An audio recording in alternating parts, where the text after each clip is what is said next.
I'd like to thank everybody for being here tonight, and this is a real special program for me. Marc Wanamaker and Richard Band, two of my new dear best friends on earth, have come up with some really best history. They know everything there is to know about Hal Roach and the history of that studio.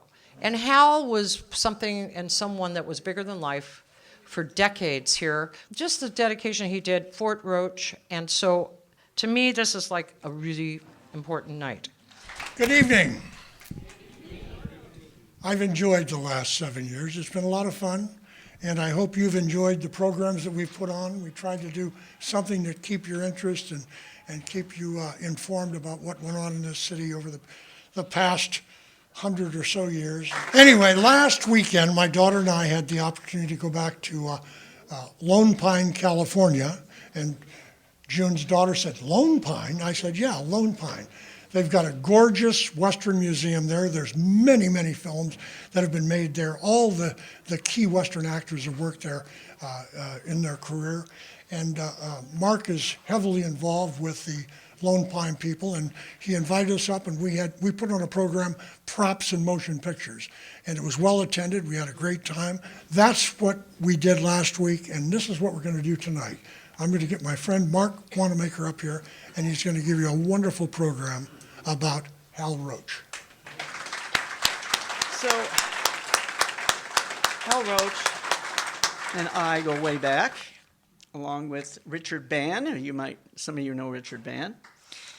Yes, I know there's a lot of Laurel and Hardy people around here, and yes, and Hal Roach people as well. So all I can say is that it goes way back to about 1971 when I first met Hal.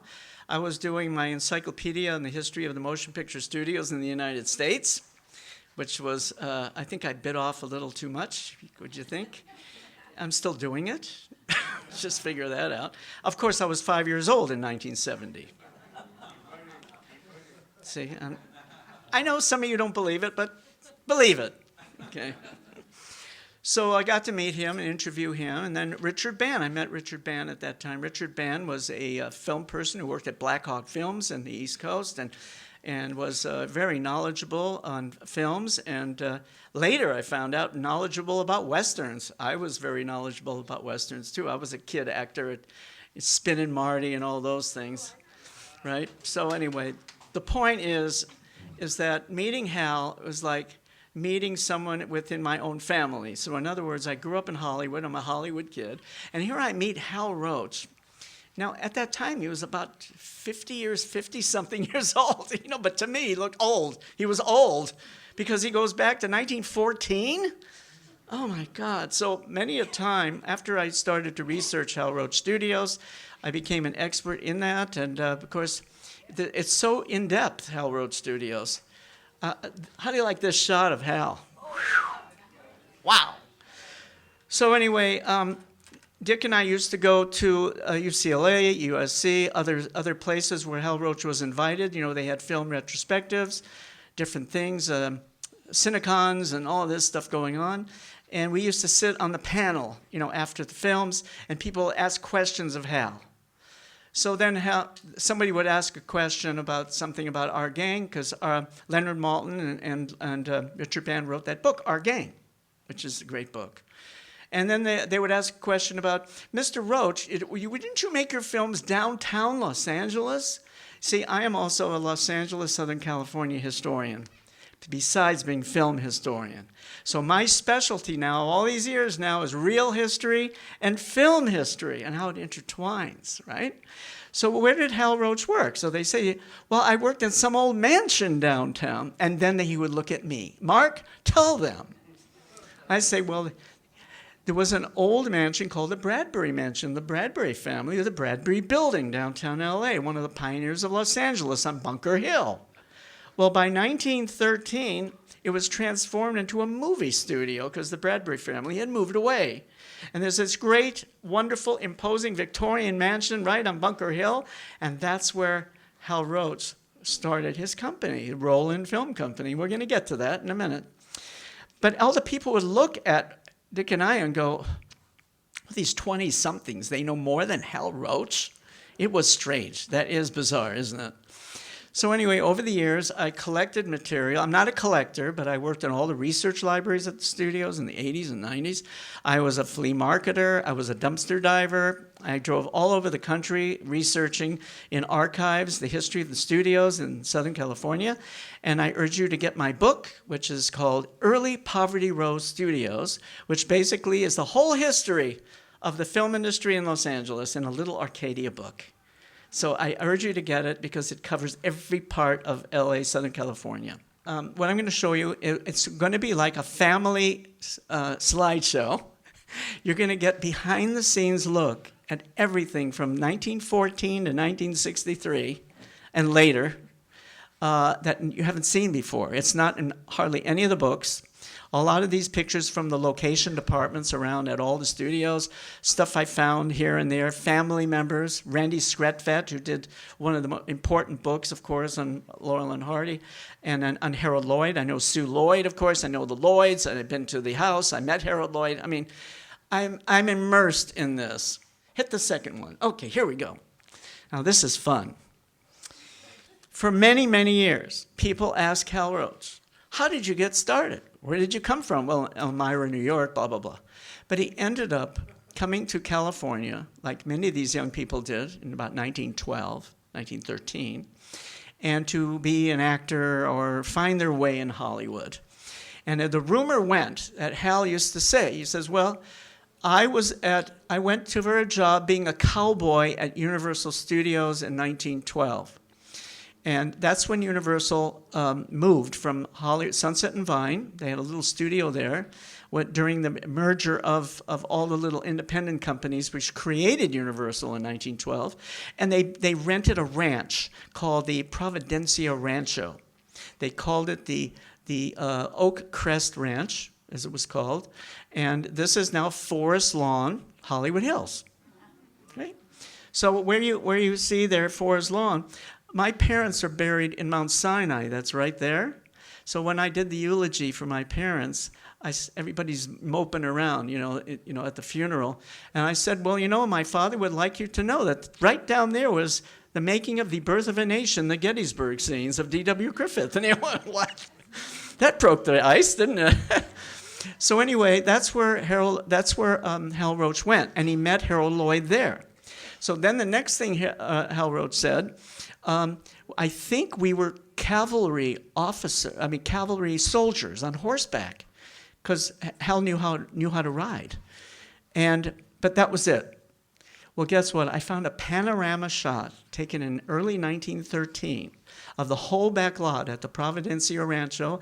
All the actors, all the crews, everybody lined up, big panorama. So I looked with my magnifying glass, and guess what? I found them. That's Hal Roach and Harold Lloyd.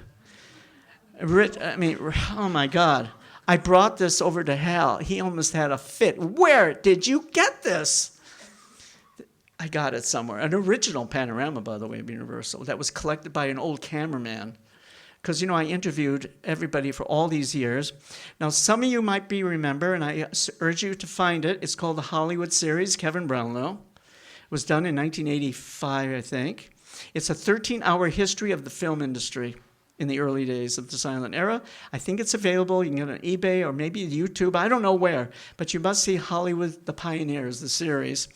And in this, that's where I would meet these people other than Hal Roach.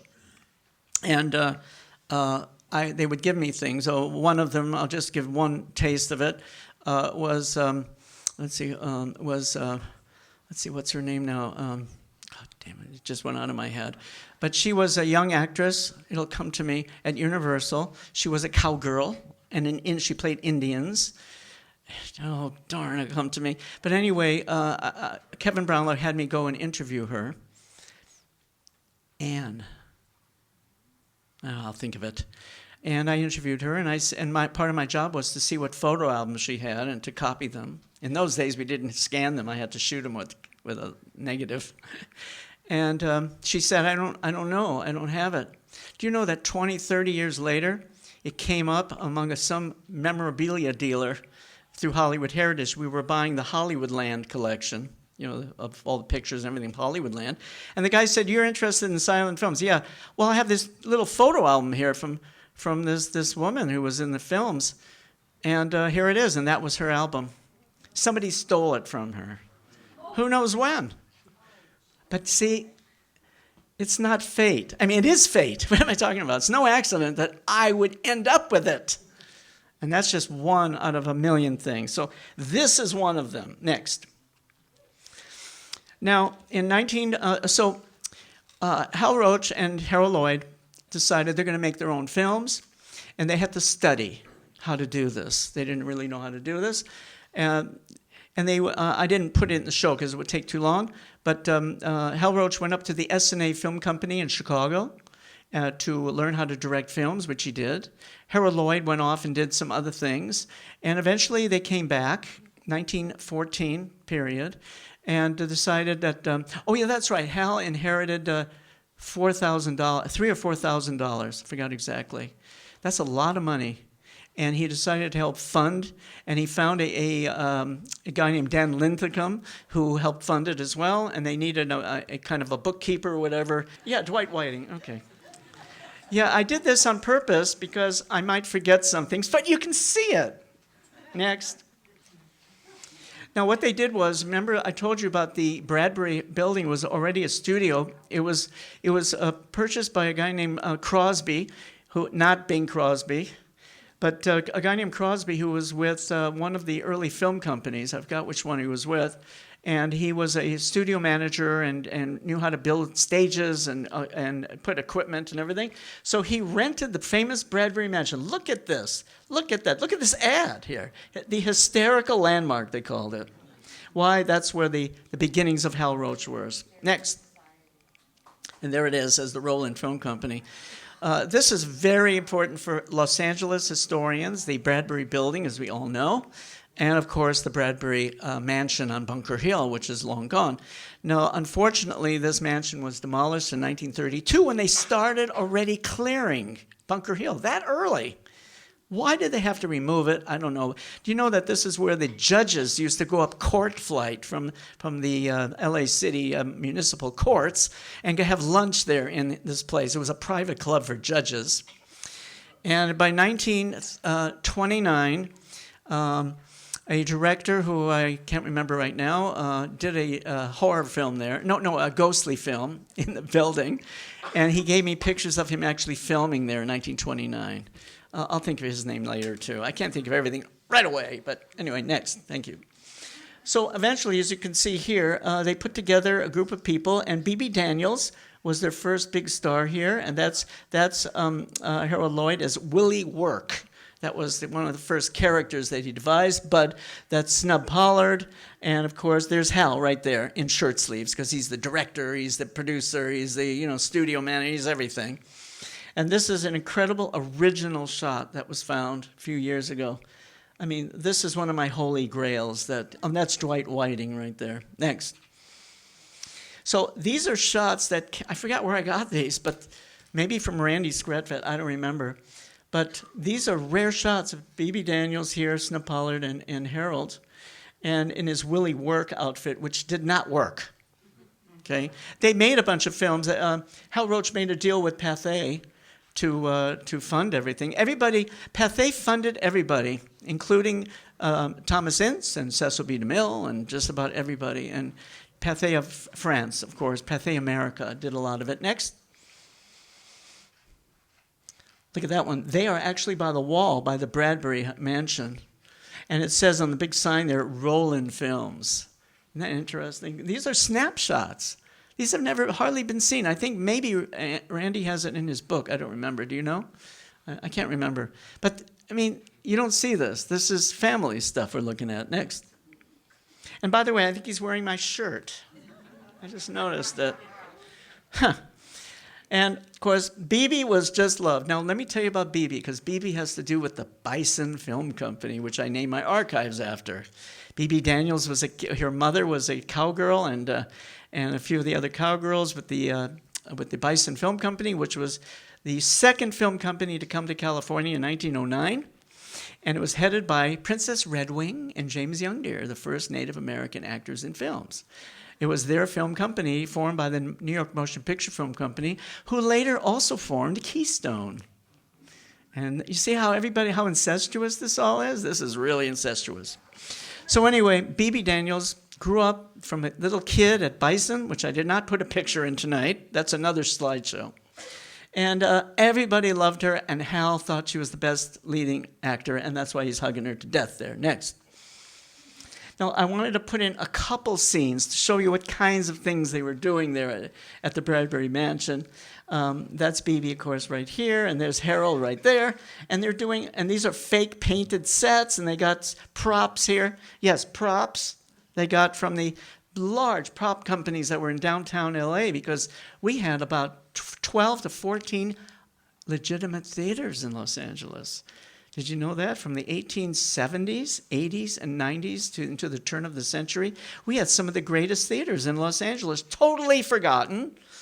But Hobart Bosworth, one of the early first actors in films, acted in them, and he wrote a whole history of them, which I have in his journals. And all I can say is the history of Los Angeles, the history of these early film companies are all intertwined, as you're seeing. Next. Now, this is one of the ads in Moving Picture World, Motion Picture News. I discovered these trades at the Academy years ago. I now have many of my own. But this is an original ad in 1914 for Lonesome Luke's. And it says here, looking into a good thing, the exhibitor who looks into Luke Comedies is looking into a good thing and will surely book them. Here's a letter from one of the most famous exhibitors of the South, and he says how surprised he was, how wonderful it is, how organized it is, blah, blah, blah. Next. Now, this is on the, let's see, which one it was this. Okay, so what happened was this became very successful.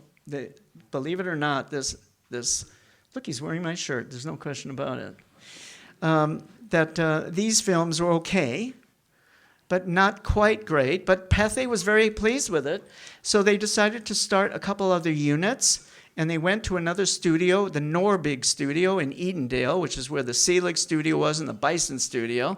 And they started to make a few of they hired some more actors, and they started to make some there at Bradbury. Next. Oh, how do you like that, a BB? Cute as can be.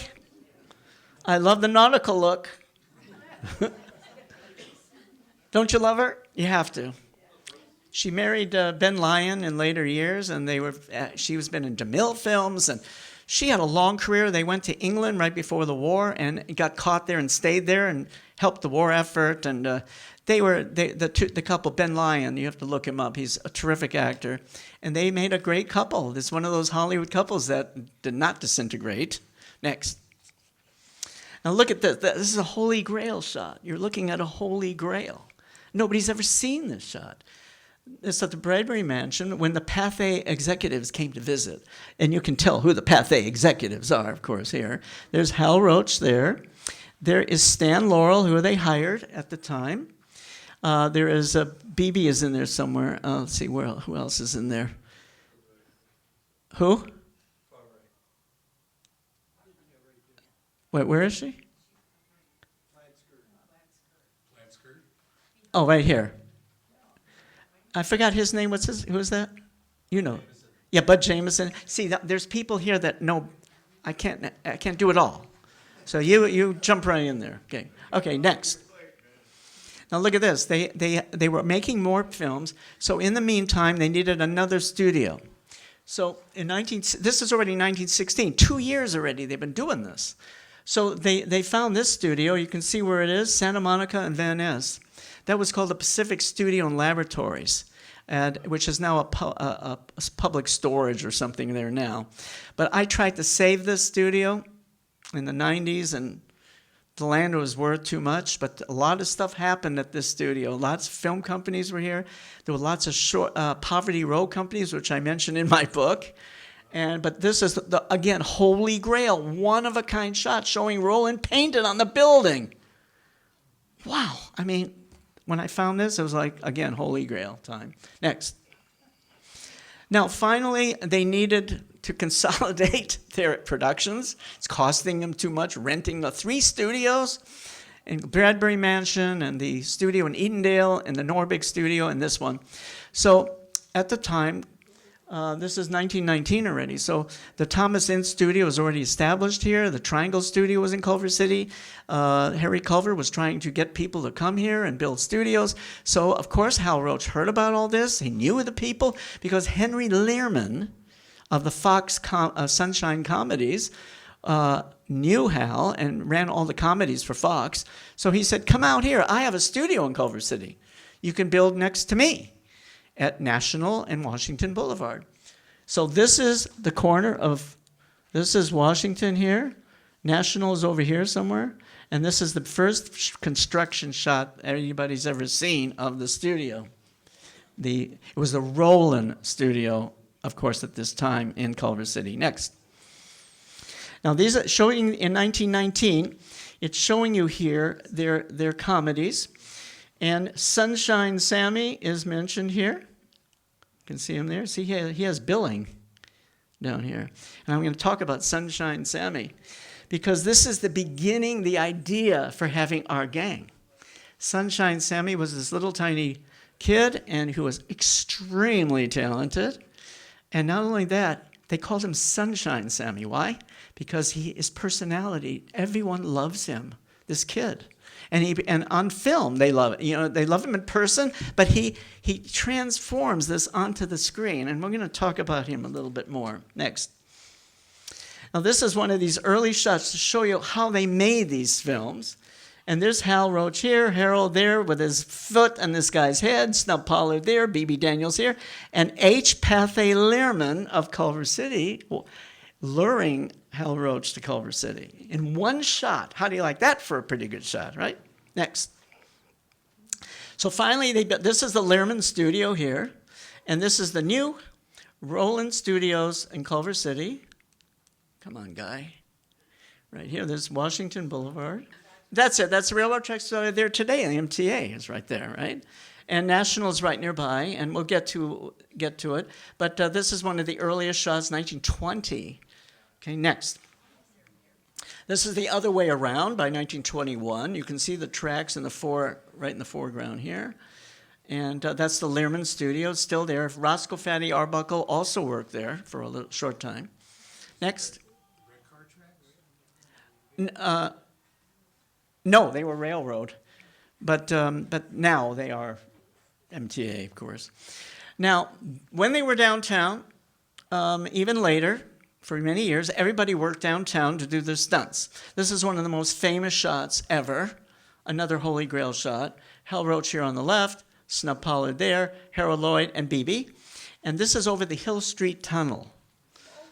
Okay, many people shot over the Hill Street Tunnel, because if you see how the camera is on an angle, looking down on them, so when you see it in the frame of the camera, you'll see that Harold Lloyd and BB are hanging over Hill Street. Next. Now, in 1919, August 24th, they were doing publicity shots at the famous Witzel Studios in downtown LA. And Harold Lloyd was there, and somebody handed him a prop bomb. Are you listening to this, Dennis? Somebody put some black powder in it to make a firecracker out of it. And Harold lit it. He didn't know that there was any powder and almost blew his hand off and almost he lost his sight. This is the rare, Randy Skretvet, I think, gave this to me, showing him with the glasses because he can't see hardly, and his whole hand is bandaged. He lost 4 fingers on his hand. It almost killed him. We would not have had Harold Lloyd. Next. And this is a shot later, and look now at his right hand. He has the famous glove. All right, look at his right hand. And that's a glove. He had a special prosthetic glove made with fingers, and he put his thumb in there so it would hold on really good. And yes, he used that when he did Safety Last and Feet First, hanging off the buildings and everything, climbing. He was right. I think he was right-handed. Oh, God. Amazing guy, right? Next. Now, finally, by February of 1920, they built their first enclosed stage. This is, again, a holy grail, one-of-a-kind shot showing Harold Lloyd and Hal Roach standing on that stage. How do you like that? Next. Now, by this time, by 1920, they developed the new Harold Lloyd character. The character pretty much was not this willy work thing which looks ridiculous, but he was supposed to be a normal business kind of young man, suit and everything in the hat. But then there was something missing. And somehow, by accident, he had these glasses that he had to wear in a scene. And they didn't have lenses in them, and they were round and black, and they were a big success. The glasses made the character. And if you notice him in all the films, he's wandering around the city. Everything's happening around him, and he doesn't know what's going on, right? It is so funny. He is so different. Now, everybody compares Buster Keaton, Harold Lloyd, and Charlie Chaplin. You don't compare any of them. They are individually their characters, and they knew that, and they watched each other's films and loved them. So don't let anybody compare. And I like Chaplin. I don't like Lloyd. Come on. On the left, those shots I showed you. Thank you. Right there. I'm not doing this. Okay, and on the right is the Thomas Ince Studio. You can't fix my, is it the batteries? I don't think it's the batteries. Oh, the battery went. Okay. I know. Well, she'll do it. She'll do the red one. So point at the Hal Roach Studio again.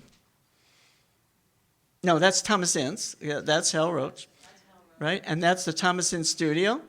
And go to the 40-acre back lot. No, higher? Right there. Right, good. And go down to where the Culver Hotel is, which is at the point. Yep, that's where the Culver Hotel is. Now you know where you are. This is what Culver City looked like in 1920. And see right here, that's the old city hall. Oh, that's the old City Hall of Harry Culver. Yep, next. Okay, this is another Holy Grail shot I found that has never been seen.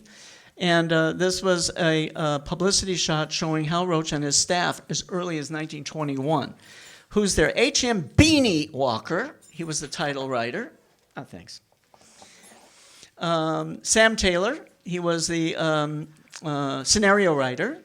Gene Havez, scenario writer. Yeah, I'm doing on the top, going to the right. T.J. Kritzer. He was a film editor. The guy on the left is C.H. Roach, that is Secretary and Treasurer, which is Hal Roach's father. On the right is Warren Doan, General Manager. Bottom left, Frank Hampton, Assistant Manager. Below that is C.E. Christensen,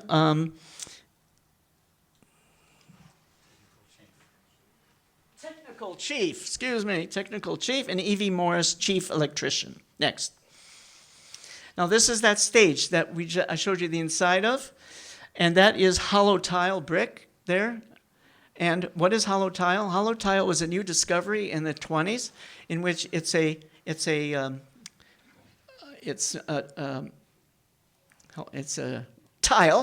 That's right. It's a tile brick which is hollow.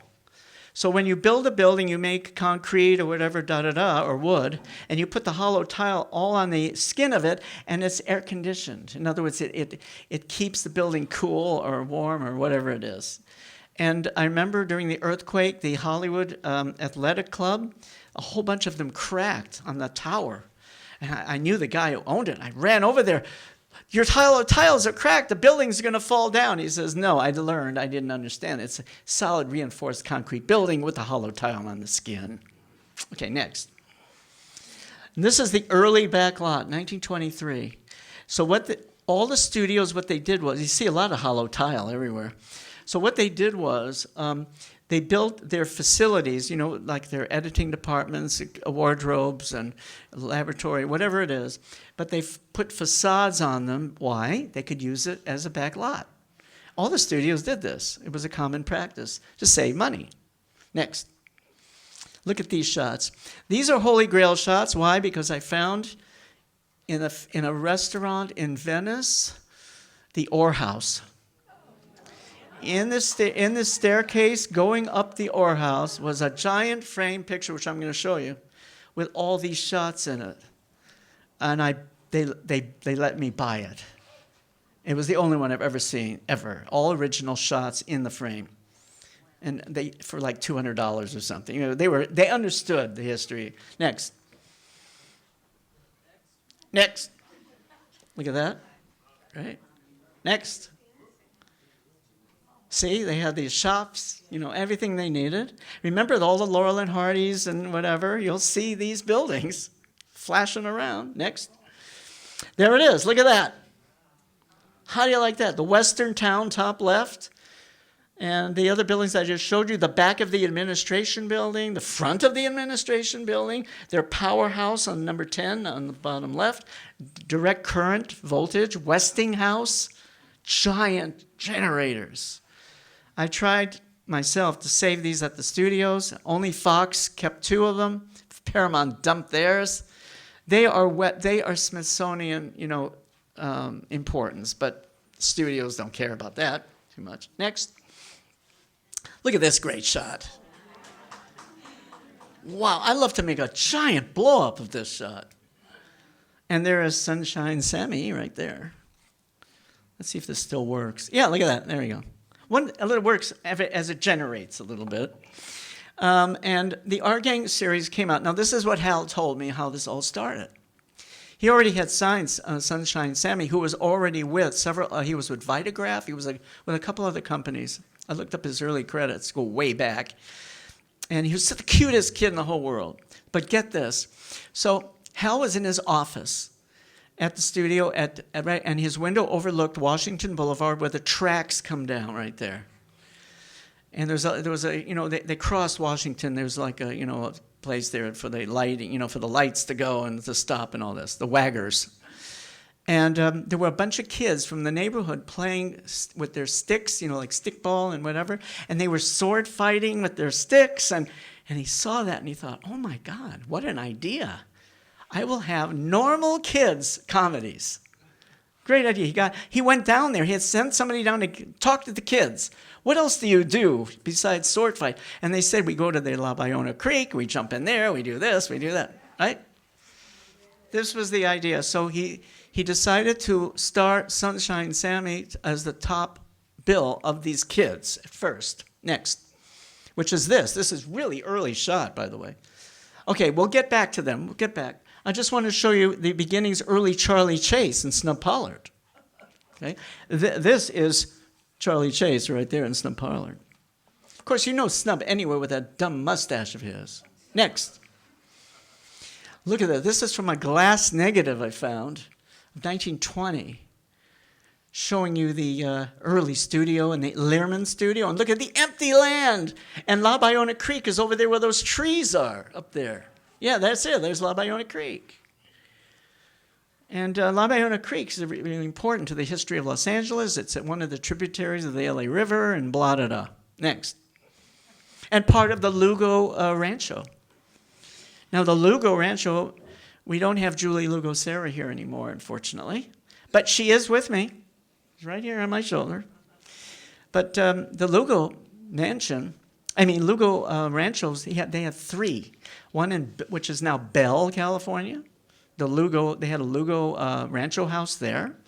Then there was right on the plaza in downtown Los Angeles was the Lugo house.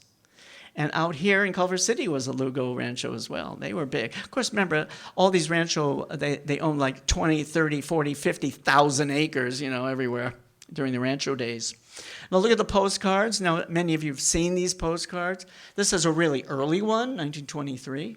But you see the style of the building? That is the Mission Revival style of the teens. And many of the buildings in Los Angeles are of this style. And these shapes, you know, this shape up here almost look Dutch, kind of. And you'll find them on the early buildings all around Los Angeles. Hardly any exist today. Next. Now this is another Holy Grail shot I found with Hal Roach himself with his car in front of the studio as early as 1924. Next. Now Hal loved horses. He was a polo player. I don't know if you know this. He was very good, and his close friend Will Rogers, they all played polo, and others played polo with him. He had his own horse, but he loved horses, and he loved stallions, and he owned this stallion, Rex the Wonder Horse. He owned that, and he actually did a film called Rex the Wonder Horse in 1924, and the cameraman on that was George Stevens Sr., the famous director, directed Giant and Diary of Anne Frank, Shane, blah, blah, blah. Okay? And we interviewed him to death, of course, about him working for Hal Roach. This is on location, but look how beautiful Rex is. X. Now, Sanborn maps are the fire maps that were done all the way back. I forgot when they started them, but this gives you a great idea of how the studios were laid out. I have them all. I had a friend named Eugene Hilche who was digging for this stuff. And he found these great maps, and here's Washington Boulevard here, and there's the studio and all the buildings, and it tells exactly which building is which, etc. Next. Hal in his office, early as 1927. Yes, he signed that to me. Hi, Hal. I have some great stories in his house, and Richard has great stories as well. Next. Now, this is a very important shot. This is Holy Grail time. Holy Grail time.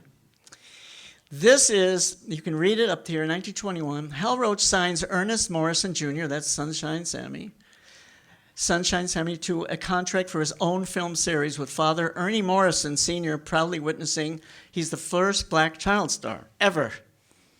And guess what? If you look closely at the picture of the father, he's crying. So when I showed this to Dick, he was crying. And I did a podcast. Oh, I have to plug my podcast. They're not whole podcasts. Podcast readings. Just go online, The History of Hollywood with Marc Wanamaker, okay? And find the podcasts. They're 10 to 20 minutes long. I did a whole podcast on Sunshine Sammy, and when anybody listens to it, you will cry, okay? Now, Ernie Morrison, he went on and on. He was part of the East Side Kids. He was here. He was there. He was everywhere. And he ended up, wasn't he at some of the Sons of the Deserts conventions and stuff? 1988. What? 1988. He came there. That's right. But he was a terrific kid. But this is important for the history of film, because I cover the first Native Americans, first black studio. Oh, that's one of my podcasts, Noble Johnson, and the first Lincoln Motion Picture Company, first black company in the United States, here in L.A., actually. And their stage was right near Uni High, right over there on Tennessee Avenue. But Noble Johnson was in 400 or 500 films. He was the king of Skull Island in King Kong, for example. But he goes all the way back because his best friend was Lon Chaney Sr. They went to school together, and they were in theater together, and they made up their own makeup. Believe it or not, Lon Chaney and Noble Johnson were the first to do film makeup, and that's how they got their jobs. They played every single character you could ever imagine because they would just make themselves up of any character you ever want. Next. Now, Ruth Rowland is one of my other heroes. That's another one of my short podcasts, which is basically female pioneer action heroes of the silent film era. These are the Wonder Women. These are the Angelina Jolies between 1912 and 1920. Yeah, right in there. They did serials. They did action serials. Serials at the time were the TV shows that we have now, TV series. But they flew planes, drove cars, rode horse. They were expert equestrians. They were, Ruth Rowland actually had her own plane and was wing walking in some of her films. These were serious women who we are forgotten, but I am championing. I love them. Next. Oh, yeah, now this is Farina Hoskins. Now, he is really important, too, and this is an early shot, 1922, with his mother, Florence. Now, this is the whole thing about Hal Roach. When he started this Our Gang thing, he said, I want all kids to be in it. And they said, well, we can't show these in the South. I don't care. And do you know what? They showed them in the South. Didn't matter. Because when you force it upon everyone, you see what I mean? He broke whatever barriers there were at the time. And many of these stars, went on to do many different things, but this is the pioneering time, and it was the Hal Roach Studios that did the first pioneering of all this. Next. Now, Will Rogers was a close friend of his. Will Rogers actually is a Cherokee Indian, full-blooded. He is considered one of the first American Indian stars. People don't think he's American Indian. He is.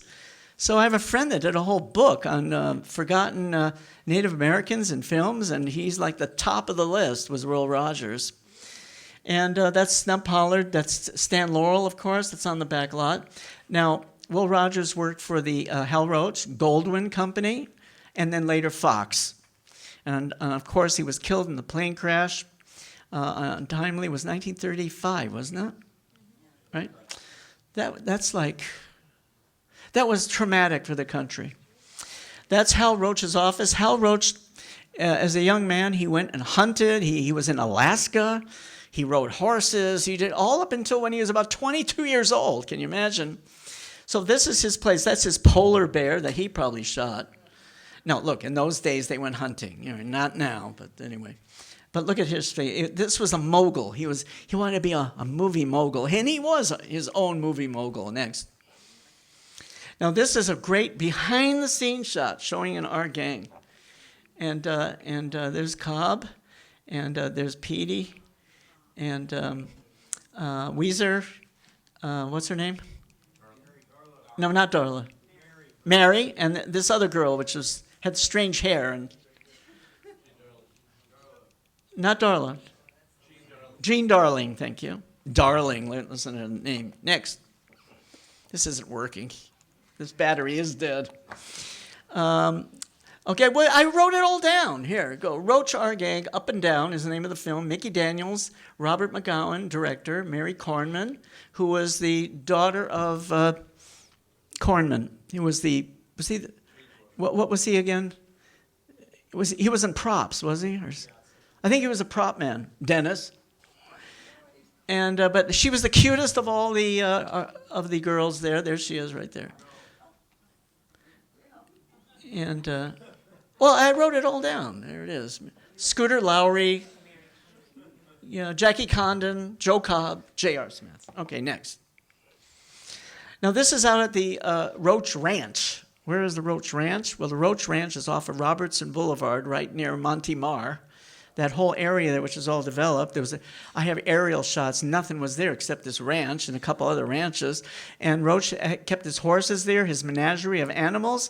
That's where our gang did a lot of their country stuff out there. They built a locomotive out there for them, and on and on and on. That was the Roach Ranch. Next. And again, every studio had hospitals. They had, it was urgent care, pretty much, until they could stabilize anybody that hurt themselves, and then an ambulance would come and take them to a proper hospital.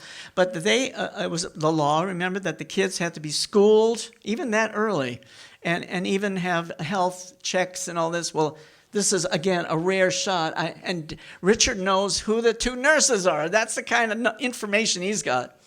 I don't remember what their names are. Next. Okay, they had the New Year's greetings. All the studios did this. 1925 greeting. And I have all kind of, a matter of fact, Mary Mallory, I think, or somebody, they did a book on holiday greetings of all the movie stars. You can find it on eBay somewhere. Next. Now, the beautiful poster art. Now, we have, of course, Charlie Chase, one of the early, stars with Roach, which you have to get into him and see his films.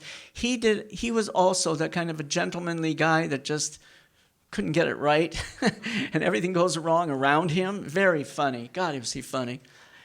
Not like Harold Lloyd, but different. Harold Lloyd was always described as rubbery. He was like a rubber man, this kind of thing. But Charlie Chase would run into things and actually not be so rubbery. But look at the poster art. The poster art was done by Morgan. That's one of the poster makers. They were usually stone ground lithos. It's the big business now because they're considered art. Okay? Big money. Next. Look at this one. Look at the design of it. This is real artworks here. Next. Now here is Charlie Chase, Mae Wallace, James Parrott, the brother of Charlie Chase, and they're doing an aviation picture, which I couldn't find out yet what the name of the picture is, but it just goes to show you this is on location, and this is a typical behind-the-scenes shot. Next.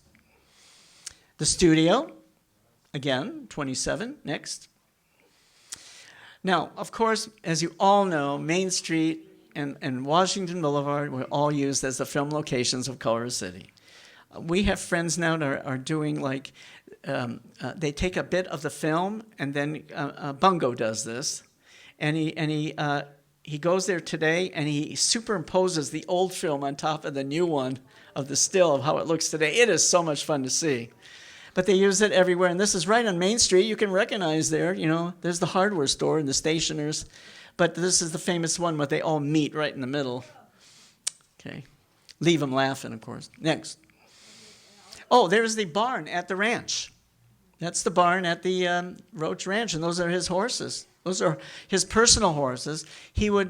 They had polo fields down where Rancho Park is. They had the golf course, and it was the municipal golf course, which is still there, of course. And they had a polo field there as well, right where approximately where the country club, where Hillcrest is. I have aerial shots that show everything. And there's big water tanks there to irrigate all these golf courses in Rancho Park. Next. Of course, now we are Thelma Todd. She was the darling of the Hal Roach Studio. And this is Snappy Sneezer, it's called. I never saw the film, but I wonder if he sneezes. I don't know. Do you know it? Anybody know this film? Anyway, this is on location at the Los Angeles Metropolitan, train station. Next. And then the introduction, of course, to Spanky McFarland. This is one of the earliest shots when he was literally a baby. And I'm telling you, this kid is a prodigy. I saw him recently in something, and he was younger than that. He was literally a baby, and he's already talking and doing stuff. Wow. It is an amazing thing. So look how they dressed him, though. I mean, the cutest little hat and all this stuff. So, I mean, this is like Shirley Temple. He was the Shirley Temple of the Hal Roach Studio. Shirley Temple saved the Fox Studio, da-da-da. Well, this kid just, as a baby, and you know how far he went. How many years is he in the Hal Roach comedies? I mean, all the way, and he's practically a teenager. I mean, it's many years he was there. Next. Now sound comes, 1931. This is the sound truck, so they did a publicity shot showing the kids all wrapped up in the wiring. And the interesting thing is that all the kids could speak. In other words, the adults, not all had good voices. Many of stars never made it into the sound era because their voice just did not record well. But these kids' voices recorded just fine because they're kids' voices, right? Next. This is the rest of the studio people came out to look at the trucks. And if you can use the red dot again, and you can see on top of the truck, there they are. They're looking down, and that's Petey down there. Now, Max Sennett had the first Petey the dog, right? And with the little circle around its eye and all this, and it was in Max Sennett comedies, and they had several dogs. Several of them were Great Danes, I think. So I found a picture in 1914 at the Max Keystone Studio. Gloria Swanson, was a Keystone girl. I don't know if you know this. And I have a picture of her. They got, was it Petey at Sennett? I can't remember, probably. And the dog is standing up against the fence. And Gloria is standing up against the fence, and the dog is taller than her. She was only 4'9" to 5 feet tall. Unbelievable shot, which is not in this show tonight. Next. See? Now, this is a famous pond. They call this later, we're going to get to it, the Lake Laurel and Hardy. But this is their water tank, and this is 1930, and this is for a film. The real McCoy, Charlie Chase, and Edgar Kennedy are in the pool. So you see how they do these, and you don't see anything around it, of course. You just see the scene when they're in a pool, when they fall into a fountain or whatever it is. This is how they shot it. Next. Look at that original letterhead. God, I love this letterhead. Hal Roach Studios, Inc., Culver City. Producers of Laurel and Hardy, Zazu Pitts, Thelma Todd Comedies, Taxi, what is it? Taxi Boys, Charlie Chase, Our Gang Comedies. Wow. Next. Look at this. Somebody tinted this. Somebody tinted this in 1931. Marianne Jackson, Jean Darling, Joe Cobb, Harry Spear, Ellen Farina Hoskins, Bob Weezer Hutchins. Next. I have a couple of these shots. I'm not sure who owned this car. It was at Laurel or Hardy. I think it's Hardy's car. It's a 1932. I don't know exactly what it is. Probably a Packard or something. I don't know. But it's a nice shot. Next. Now, on location on Culver Boulevard. I think this is near the City Hall. I think. County Hospital, which was, it was City Hall, because it doubled as a hospital. That's right. And this is when, of course, Oliver Hardy had the gout. And remember, Stan Laurels keeps hitting the gout. This was a typical vaudevillian, Max Sennett thing that everybody used, in which the guy has gout and you keep kicking his damn leg. Everybody kicks it, it drops, it is it's not funny, but it is funny, right? Next.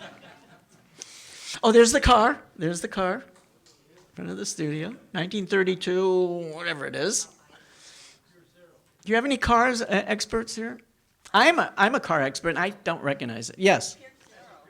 Pierce Arrow, thank you. Thank you.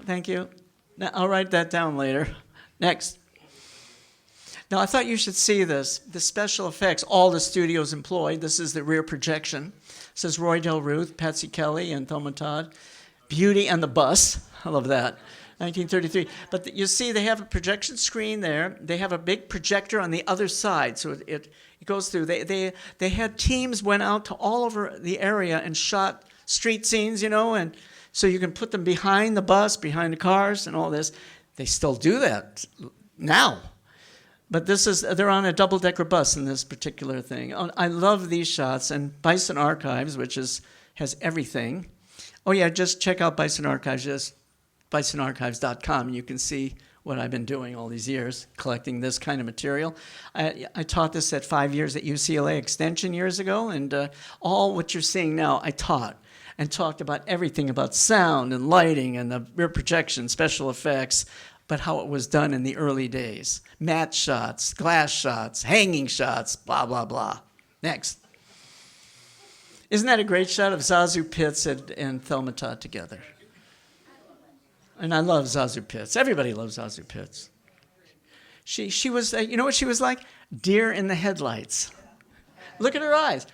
What's going on? Okay, next. Look at this behind the scenes, showing you this is done in 1934, but it was done in the same style as 1924. They had a quick set put up, just 3 walls, with some furniture, some decoration, whatever it is. And look how they cram everybody into the scene. And with the microphone boom above and etc. Well, this is how films were made to this day. They're still made this way. Next. Behind the scenes, that's George Marshall. He directed many westerns, important films, directed comedies, and here they are, Zazu Pitts, Thelma Todd, 1933. There's one particular film they did together in which they drove this beautiful car, I can't remember what it is now, convertible, and they drove it right into Westwood Village and parked right by the Fox Village Theater. Do you know the film I'm talking about? And they get out there, they have a whole scene right in the middle of Westwood. Oh, that's one of my Holy Grail location programs. That's another program. Next. Look at this. Did you know they did this? Yeah. Merchandising. Yeah.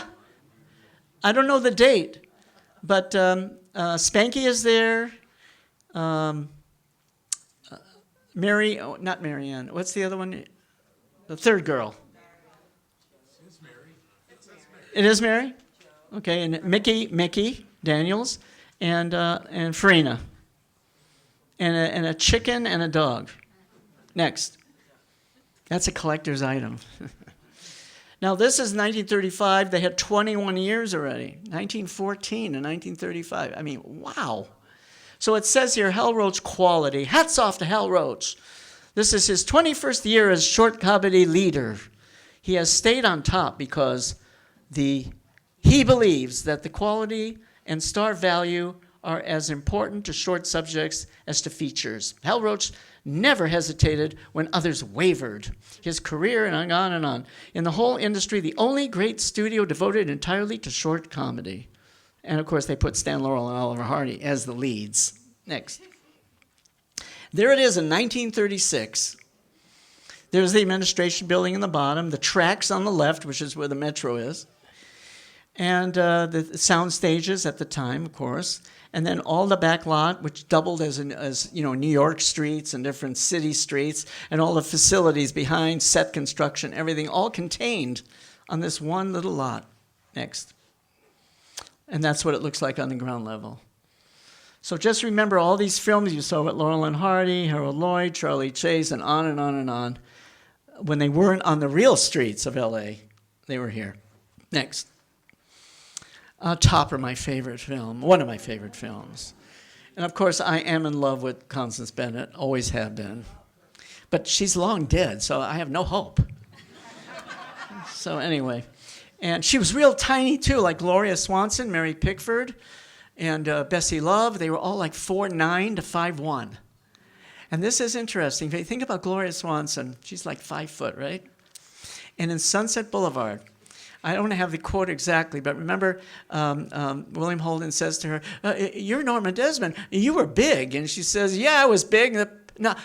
I was big. The pictures were small." What did she say? What's that? I am big. The pictures that were small. Well, you know what? She was 5 foot, but she was big. It's unbelievable. They were glamorous. I mean, Marlene Dietrich and all of them. They were like from another world, weren't they? And you know what? In private, when they're out in public, they're dressed perfectly. They act perfectly. You know, they were icons. They knew they were icons at the time. Sure, that doesn't exist today, really. I mean, the stars today are like you and me, right? You see them eating at the restaurant and wearing torn jeans and all that kind of stuff, right? You wouldn't find her wearing torn jeans. Next. Remember the famous car? The 1936 Buick Roadmaster, custom made like Barris. You know, George Barris would have made. What a weird-looking car this was. This made a splash. This was the news all around the world when they showed this film and he was driving this weird car. Next. So finally, by the late 30s, remember, everybody's at Columbia, Warner Brothers, MGM particularly, all the sets with Cedric Gibbons were changing to this white vinyl look. You know, with streamlined modern, and you know, Mae West had her bedroom was all white. You know, with white everything. Your piano was white, her bed is white, she's wearing white, everything's white in all these films, right? Well, Hal Roach said, like, we're going to change the studio, that old studio from the teens out. That's the style about 1938. Okay, next. So here we are in Topper, which is this white look. And streamlined, modern, smooth look, vinyl, shiny. And that's, of course, Constance Bennett there, Billy Burke, who I love. Billy Burke was married to a member of Ziegfeld, to Lauren Ziegfeld of the Ziegfeld Follies. And she, of course, is the good witch in The Wizard of Oz. Remember her? That's Billy Burke. Next. There they are outside. I think they're on location in this shot. I'm not sure where they are.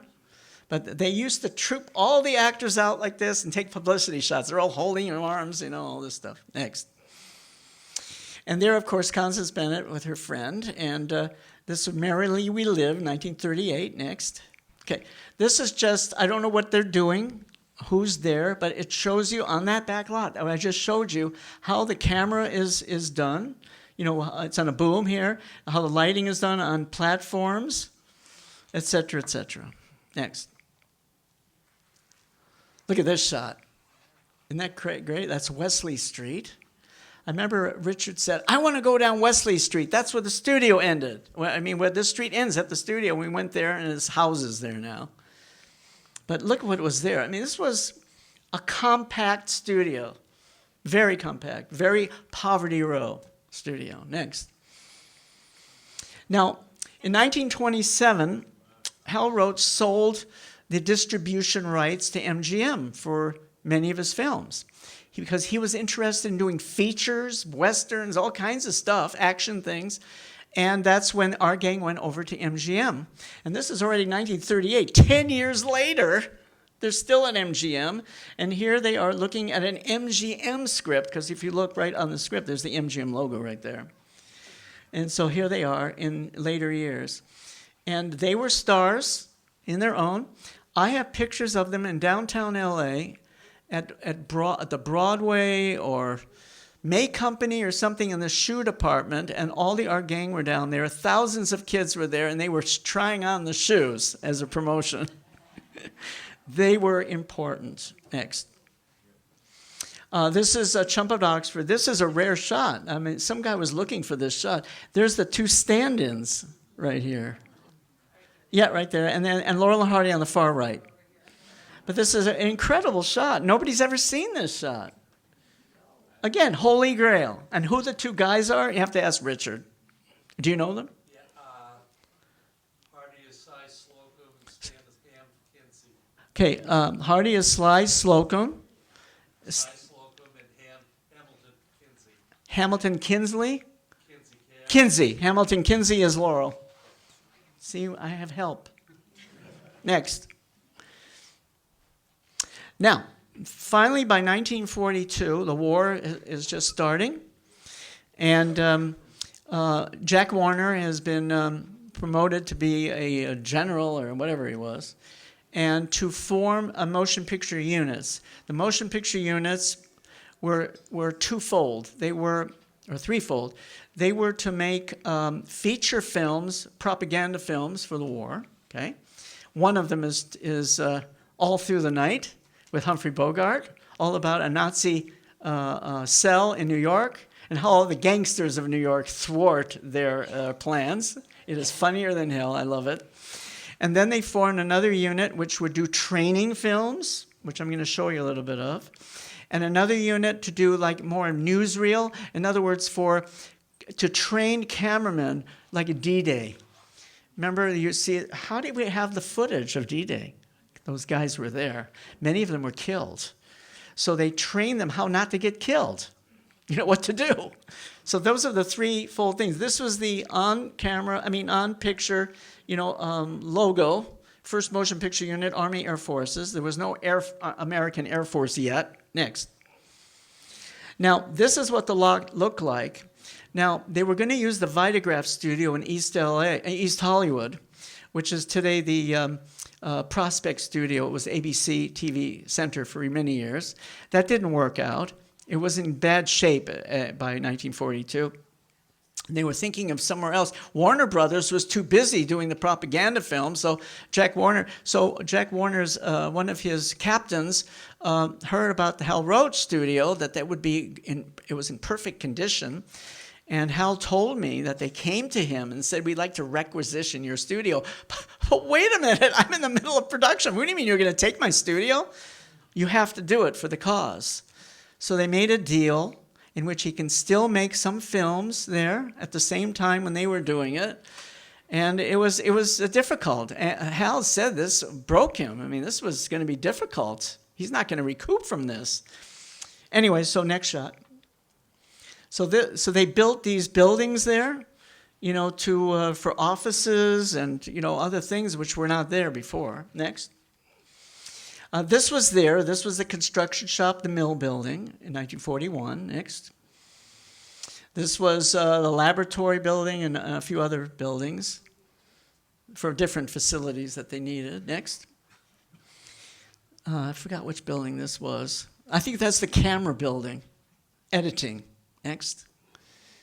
Okay, then they did a film, 1942, called Tanks a Million with Eddie Hall, William Tracy, Joe Sawyer, Harold Goodwin, Frank Phelan, and Noah Berry Jr. right in the middle there. That would be Joe Sawyer and Noah Berry in the middle. And you see behind them, that's the administration building of Roach. Next. It's supposed to be an army camp. Next. And there they are again, and they're in a very nice car, I might add. That's the Packard, yeah. Yeah. There they are again there. Next. Tanks a million. How do you like that? So this is a rare shot that I found. They were using the process stage, which is the rear projection stage, to show, first of all, I have a whole list. I actually brought it with me. A whole list of films that were made for the first motion picture unit. I'm not going to read them all to you now, but I just want to show you how many we're talking about. And they explain each one. There's like a chart. Where the hell is the chart? Oh, here it is. Okay, look at this. It's like this whole chart here. And it gives a list of every single film down here. And so what it says, basically, is like, for example, 1943, Basic Electricity is Applied to Electronic Control Systems course film. Reconnaissance pilot film. William Holden was the star of that one, right? Cadet Classification. Ronald Reagan was the star of that one. 3 cadets. Craig Stevens, Kent Smith, and William T. Byrd. Learn and Live. Guy Kibbe was in that one. Wings Up. 1943. Clark Gable, Gilbert Rowland, William Holden, Robert Preston, Brenda Marshall, who by the way, William Holden married. Photographic Intelligence and Bombardment Aviation, Alan Ladd, right? Let's see what else we have here. Air Defense Team, Van Heflin. Oh, get this. You're going to love this. Position Firing. That's firing, machine gun. You know who's doing that? Mel Blanc. Wow. I better read you a few more. Survival of the Fittest, George Montgomery. Combat America, Clark Gable. Memphis Belle, The Story of the Flying Fortress, directed by William Wyler, Robert Morgan, Vince Edwards. Let's see, Eric Fleming, Frank Lloyd, the director, The Last Bomb, Ronald Reagan, Arthur Kennedy. Oh, Target Invisible, Arthur Kennedy, the actor, and Clayton Moore, the Lone Ranger. All right, I thought you should know that. Next. This is the camera unit. These are all the guys that were trained to do in-studio camera work, on-location camera work, and actual combat camera work. How many of these guys survived? I don't know. Probably a lot of the cameramen were killed. Yeah, I don't know who the lady is. Maybe she's the mascot. Okay, now after the war, the studio was, Hal Roach finally got the studio back. He got it back. Let's see. I have it here somewhere. Well, he got it back in 46 because the motion picture unit moved out in 45, and he got it back in 46 and geared up for the whole year of 47 was starting again. So this is one of the films that was rented out. They rented the studio. It was Joan of Arc. That was the RKO production, with Ingrid Bergman. So these shots were taken by the RKO camera people at the Roach lot. Next. So those are old barracks there, for the Army guys. Next. Again, the lot.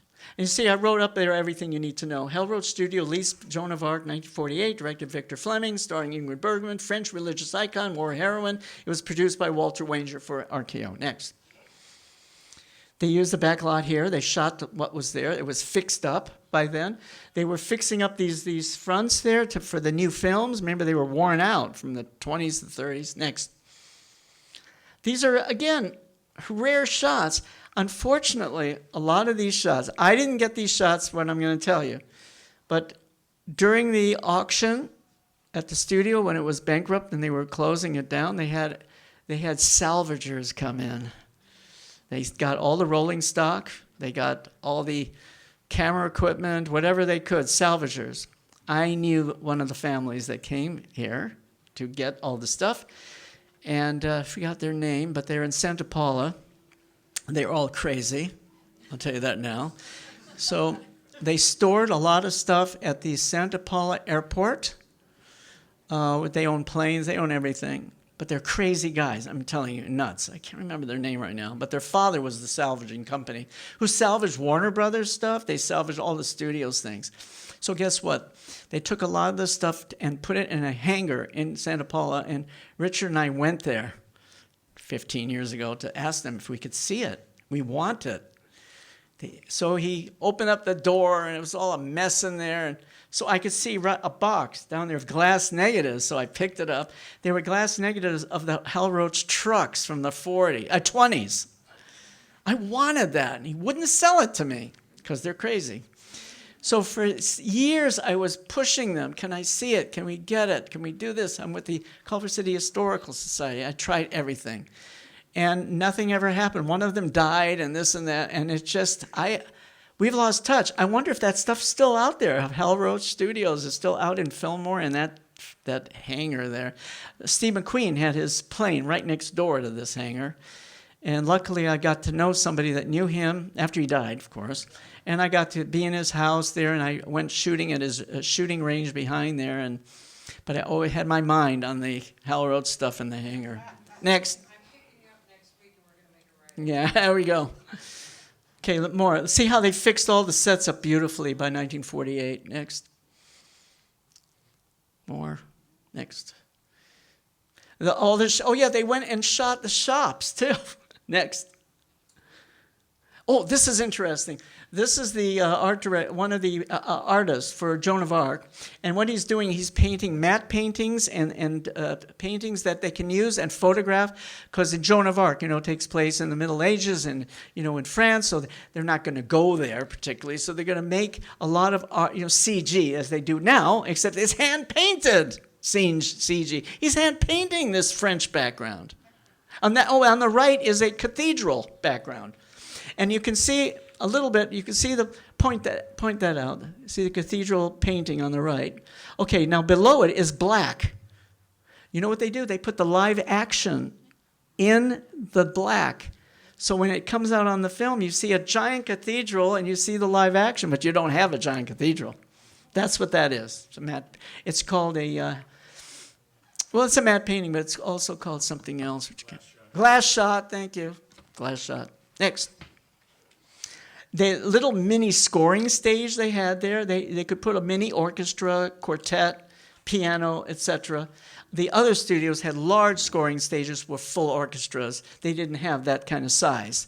But that's what this is. And there was a control booth. There's a guy over on the right that would control it, and they would use a time code, for time clicking. They could also do Foley in here. Foley is actual footsteps and other horse clopping and whatever. Next. Well, it's a machine shop, excuse me. Oh, yeah, look at that. There's a lift for trucks, for their rolling stock there, so they could do an oil change. Next. This, I think, is the mill. Yeah, those are saws. Those are table saws. Yeah, there's saws in there. That's the mill. Next. Look at that. I found this. Isn't that incredible? Beautiful. Of course, they repainted it for 1950s. Remember? They need more color in the 50s. Look at those cars. That's like, I don't know what those cars are. I don't know what that is. It's not a Chevy or anything. I don't know what it is. Maybe, but. Yeah, see, we have some good car guys here. Next. Now, finally, by 1948, the studio's not doing great doing these feature films by that time. Television is coming in with a storm. Hal Roach is one of the first TV producers in LA who produced the, later on, movies for TV, etc. So he got his son, that's Hal Roach Jr. They're looking over a script. And the shows that Hal Roach Jr. produced, Stu Irwin Show, My Little Margie, Gale Storm Show, Racket Squad, Western Marshal. I haven't seen Western Marshal yet. Racket Squad either. Now, I've seen Gale Storm and My Little Margie. Next. That's the Gale Storm Show. I love Gale Storm. You have to see her to love her. You will understand. The most charming thing in the whole world. That's another one of my loves. Which she's gone now, too. So, no hope. Next. There she is. Isn't she cute? Now she's standing there with Charles Farrell. Remember, he goes way back in the silent film era and Fox Studio, etc. And that's how he was. He played her father, produced by Hal Roach Jr., and that's TV Guide, fall preview, of course. They were very popular. They went for quite a while. I put the dates, actually, for you. 52 to 55, CBS, then to NBC. Next. Now, this is the stock footage editor. All these shows that were cheaply produced, right? So say one of the shows, they need some background, like that car shot, when they're in the bus or something. They got the footage from their department, put it in the projector, and then you have rear projection, or you can intercut it. Like you see an exterior shot of LA City Hall, and then the next scene you're in LA City Hall, which is a set. So that's how they cut all this. And if you read what's on all those cans, which you can't do from where you're sitting, it shows exactly all the different places that they could cut from. Next. And there's the studio again in black and white, but you can imagine it's green. 1953. Oh, that says San Slater Lumber Hardware. Adams Boulevard. Open on Sunday. That's Home Depot, of course. Next. Now, by 1954, there was lots of interest in the history of the studio. Writers were writing about it and writing about Laurel and Hardy. They were touring, remember, by this time, and it was a big deal. So they decided through This Is Your Life, they had a dedication of a plaque for Lake Laurel, that lake you just saw earlier on with Charlie Chase swimming in it. And here they are, Hal Roach Jr., Stan, Oliver, and Hal Roach. Next. And look at this shot. I found a color shot. Did you see this before? This color shot? No. Isn't that great? And he's with, how do you pronounce it? Kateva? His wife? Stan's wife? Kateva. Now look at this. I found in the Film Daily Yearbook a full-page ad trying to sell the studio in 1955, TV programs, TV commercials, with that major studio touch, the only major motion picture studio devoted exclusively to television films. Hal Roach Studios, all production facilities under one roof. But look what he put there, Hollywood. How do you like that? Now let me explain this a little bit. And I forgot the exact date now. I can't remember now. But there was a feud between Hollywood and Culver City because MGM was putting on their films made in Hollywood, California. And so there was this feud, and a so-called feud among the chambers of commerces, that they should not do that anymore, that the MGM should put made in Culver City, California. And so they went to the Chinese theater.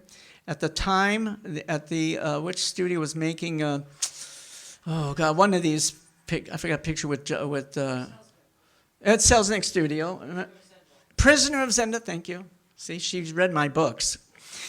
And they had a hatchet bearing ceremony at the forecourt of the Chinese theater in which they would put their proper designations on each films, which Paramount is in Hollywood and MGM Culver City, right? Same thing here. They should have put Culver City. But you know why they didn't do it? Because they want the world to know Hollywood. Only people knew in the world Hollywood, not Culver City particularly. Next. Now, these are shots taken in 1962 by my friend Eugene Hilche, who was a studio expert, long gone, but he collected, but he was a photographer, and he went to all the studios in the 50s and 60s that were being demolished. That means the Vitagraph studio, the D.W. Griffith studio, the Hal Roach studio, and others, the Ziv studio. Anyway, he went there and shot them before they demolished it, and then they shot the demolition. He shot lot 2 and 3 of MGM lots, and he brought his 16 millimeter and he shot footage as well. I have most of all this stuff now. I helped him with his as the executor of all of his stuff. Next. So this is the condition of it in 1962. Next. Different parts of the lot. Next. Again. I don't know what those crates are for. I have no idea. Next. offices. Next. These are where they store, they store the flats in here. Ghost town, isn't it? Yeah. Next. Next. I have to show you these. I know it's sad, but we have to see this. Next. He shot almost everything he could think of. Next. And outside. There they have Demolition by Lipset Division, Lurer Brothers, blah, blah, blah. It's about ready to go. Next. Oh, yeah, the auction. 4-day auction, August 1, 2, 3, 4, 1963. The final scene in an epic of 50 years of TV and movie making, Hal Roach Studios. 4-day auction, collection of nearly half a century of major studio paraphernalia and props, sound and film equipment, spotlights, woodworking, drapery, carpets, theaters, paint booths, costumes, art objects, still pictures, books. I wanted that. Furnishings. So the reason I bring this up is that, remember I showed you some of these pictures that I got of the back lot taken in the 30s. Well, Eugene Hilchey found stuff on the floor, strewn around, because these guys, these salvagers, took whatever was there, but they threw stuff. So he gathered it all up. I have all that. So again, it's like the last of the Hal Roach Studio. Next. This is in the newspaper, Herald Examiner. Old Army M4 tank rumbles toward its target, makes crushing impact, center, and Hal Roach Studio set begins to tumble down. Why are they using a tank? Hey, Dennis, why are they using a tank? No idea. Army M4 tank. I just noticed that. Anyway, this shows you what's going on. Next shot shows you one of the shots. I have a series of these shots. Of course, I just did a project for the 60th anniversary of Century City Shopping Center. It's coming up. And I just did a major display that will be on next year. And I have pictures of the back lot of Fox being demolished. God. Also, I'm doing a book for Western Costume. We're going to do a big coffee table book for Western Costume. That their building is at Melrose and Bronson, right by Paramount. So yeah, I was there in 1980-something when they demolished that building, and I have pictures of that going down. I don't like taking pictures of these things, but I have to document it. Next.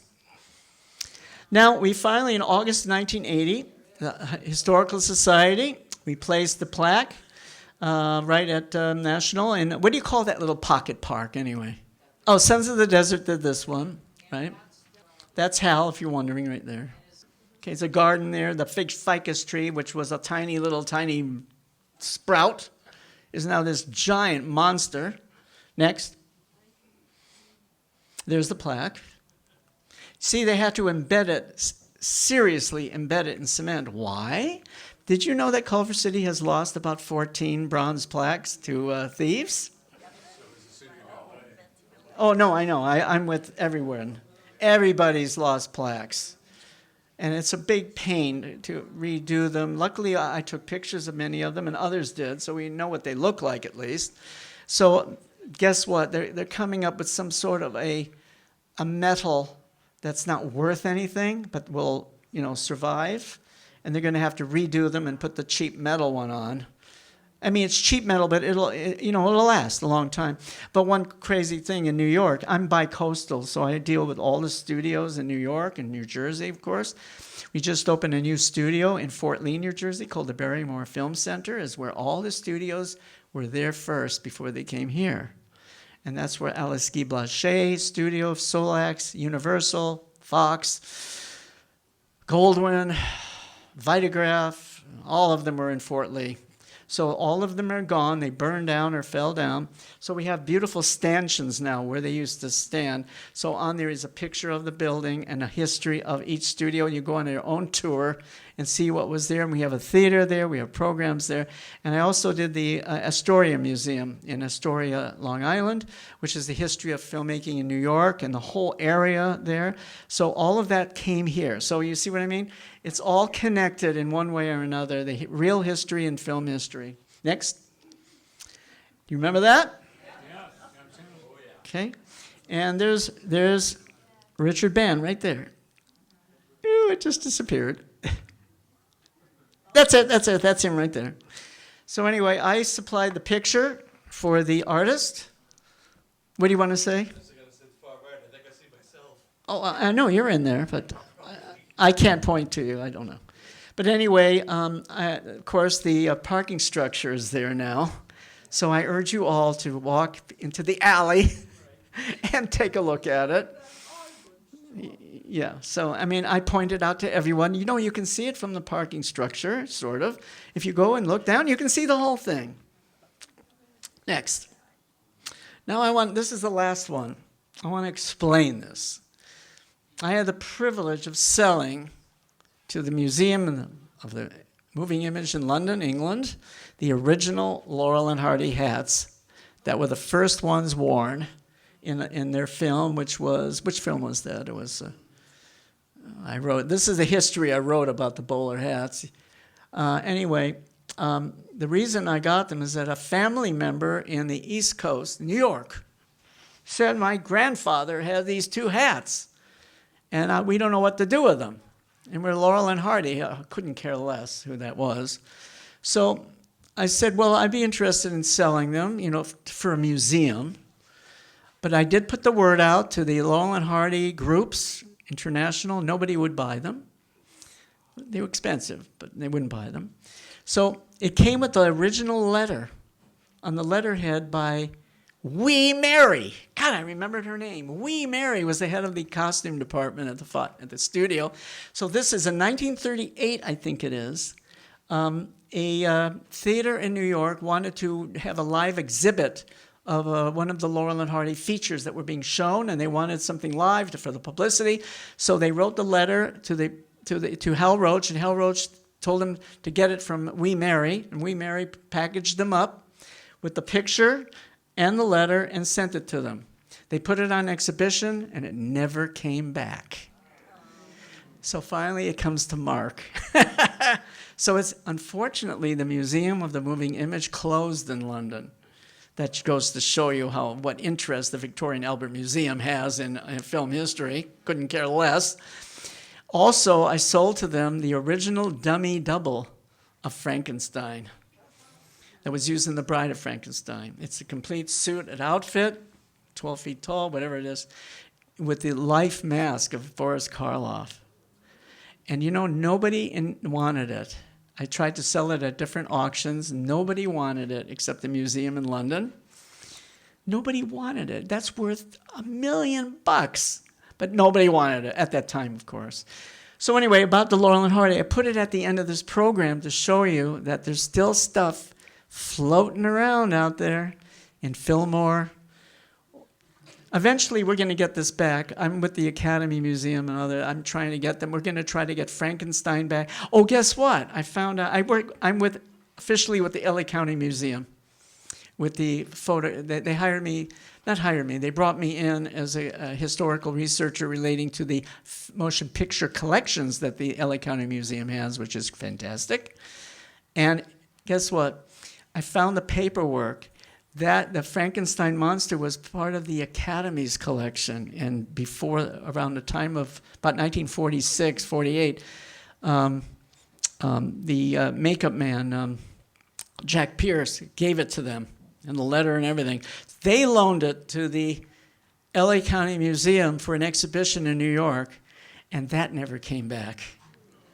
And it ended up in a guy's screening room here in LA, and I got it, and we tried to sell it in New York, couldn't sell it. So guess what? We're trying to get it back now for the Academy Museum. So you see, this stuff is floating everywhere. So that's the last picture I wanted to show you, so we'll have questions if you need to know anything more. Okay. A very good question. People say, because I brought it up, Hal Roach, Keystone Cops, Max Sennett. No, they were not a part. But Al Christie comedies, Mack Sennett comedies, Hal Roach comedies, not only were personal friends, but they all shared stories, and studios sometimes. See what I mean? So in 1926, Al Christie and Mack Sennett formed a new company to do sound films that were coming, and they decided to give up their old decrepit studios in Edendale and other places and build a modern sound studio. What is it? They created Studio City. CBS Studio Center is the Mack Sennett Al Christie studio. The studio was finished in 1928, and then the crash came in 29, and they lost the whole damn thing. It later was taken over by Republic, Mascot, then Republic, all the Westerns, and then CBS as it is today, CBS Studio Center. Okay, next. Oh, here first. Right here. Well, I was lucky enough to go to the Museum of the Moving Image in London twice while it was still there, and it's a shame it's gone. Shame it's gone. So, just curious, all that wonderful stuff they had there. I remember the Frankenstein. They had Fred Astaire's suit, and Oh, great stuff. and one of the Rosebud. He's asking about the Victorian Albert. So what happened? So is it, they're just storing it all? Is it they just sitting on it? What happened, yes. What happened is that the Astoria, so many museums I'm involved with. At the Museum of the Moving Image in London, which was right by the Festival Hall, right by the British Film Institute Theater and all this stuff, we built the most beautiful movie museum you could ever imagine. It was a fantastic place with great exhibits, beautifully done, took 10 years to do. It lasted for about 5 years, and then it closes all of a sudden. Everybody, why are you closing? Not enough attendance. I think that was BS. The Victorian Albert Museum funded it. They're the ones in charge of it. I think they just lost interest. They'd rather fund some other exhibits or something. And there was a lot of big turmoil over this. Leslie Turnbull, he was the guy that started it. I just remembered his name. Anyway, the whole point is that it ended, and nobody could do a damn thing about it. Now, the lady behind. It's still in storage, Victorian Albert. Storage, yes. Was the Hal Roach Studios, like the big one, facing National or facing Washington? It was on a corner, kind of. It was kitty corner. In front of it. Yeah, it was right, like on a corner. It was a strange shape lot, yes. Turning points right across from where the Metro. What about it? That's what's there now? Oh, Turning Point School is there today. It was a car lot, remember, for years. I forgot what was it? A Mazda. It was a Mazda place for many years. Next. Mark, do you have any idea how Hal Roach found the kid actors, Spanky and the rest of them? There is a story about it. Richard knows that much better than I do, but basically they were brought to them there were agencies and different people that brought them to the studio. Because all the studios had juvenile stars, everybody, and they had agencies just for that. So most likely, that's how he got everybody, including Sunshine Sammy, because Sunshine Sammy was already working for other companies. We're talking early teens, mind you. Wow, it's exciting. Next. Anything else? Okay. Well, oh, yes, go. Well, it's a complicated story. Now, when Hal Roach lost the company, bankruptcy, the company it was split up into different pieces. I'll just give you a very simple thing, is that part of it went to a guy named Richard Feiner in New York. And he owned the rights, got the copyright, this, and was renting them out and making money. And then another company in Germany took over the rights for all of Europe and everything. They had a bunch of prints and stuff. And then later on, the Hal Roach Studios, Inc. was formed. And that was here in Hollywood, and they had rights. And then there was other rights. There were merchandising rights and image rights and all that stuff. All this was a big mess. Legal suits for years and years and years, and everything's settled down now. So Richard could explain who owns it now. I don't even know. Yes. When did our gang become the Little Rascals? Yes, that was, let's see. Oh, that was at MGM. MGM, that's right. The name was changed, of course. They wanted to have their own brand, MGM. That Little Rascals, that's it. I'm not sure exactly what date, though. In 1927, when they sold everything, I think it was already when sound came in. I think when they were starting to 1930, no, 31, they were already still our gang. I would say mid-30s, I would think. I think I have an exact date. I have a timeline here, 25 pages long, which was resourced from all the sources, like Movie and Picture World News and all, Film Daily Yearbook. And I think I have it in here somewhere, but I just don't remember. All right, thank you.